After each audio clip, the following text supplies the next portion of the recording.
It was a long time ago when we Yeah. first started Millennial Money. I made my usual wise-ass remark, only lazy people use their own money. And that's because I have spent much of my life raising capital. Today you have crowdfunding and all that stuff. But the reason I had to learn to raise money was because I had no money. And so if you read Rich Dad, Poor Dad, in there, my rich dad always said, never say, I can't afford it. And it was my rich dad and many of my teachers subsequent to that that said, lazy people always say, I can't afford it.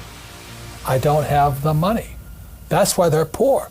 They have a poor mindset. So instead of figuring out how to raise money, it's just really easy to be a loser. And I call it losers. It pisses them off.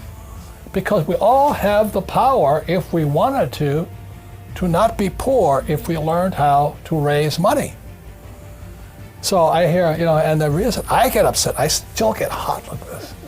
My poor dad, my PhD father, he always said to me, he says, I'd be a rich man if I didn't have you kids.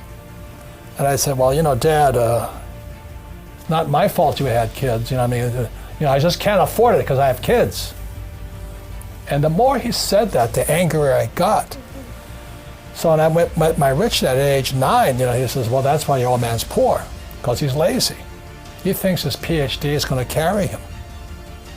He says, everybody can say, I don't have money, I can't afford it. He says, that's why he's poor. He's lazy. But my father kept going back to school, Stanford, University of Chicago, Northwestern. He never learned any of this stuff. They still don't know it, because most teachers want a paycheck, pension, and tenure. They want job security. So the mindset is different.